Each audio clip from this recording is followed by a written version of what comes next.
Use internet? No, we still use the old system. Allowed myself and June to come in and share what God has given us in the way of writing. So thank you so much, and thank you for your receptivity. A little bit about From Idolatry to the Heart of Worship. It was actually the first book that I wrote after my doctoral program. You know, your dissertation is a book, right? So it was my first book after that. And at the time, I was dealing with a lot of different things all at once. The department that I had come through was an embattled department. I happened to be working for one of the persons in the battle as a student.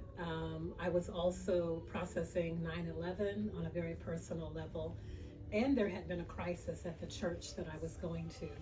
So life was lifing, and I really needed clarity from the Lord about how to walk through these crises and how to just remain focused and go forward in my life with, you know, great disappointments. And so in my walks, I walked, you know, and the Lord was just ministering to me and giving me clarity on a lot of things. And so that is how From Idolatry to the Heart of Worship was born. And I think that, you know, looking at all of our lives individually, we know that as Christians, we're always having to recenter Christ in our lives because we get distracted by detail. Sometimes we get distracted by having idols, other things that are first, our family, our jobs, our own thoughts about how to navigate life, etc. So anyway, From Idolatry to the Heart of Worship helps us to get back to center. Praise the Lord. The other book that I wrote is the children's book, Mommy Teach Me to Pray. And that book was something that the Lord gave me directly after giving me the very adult book on idolatry and worship. And I shared with Donna that it was a delight to receive that story from the Lord.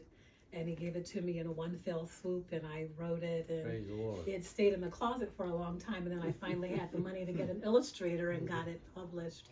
And it's just a way to give to the generations coming after me the gift of faith, and to tell them that there is a loving God who is a lover of their souls, who wants to be in intimate relationship with them and guide them through this thing that we call life.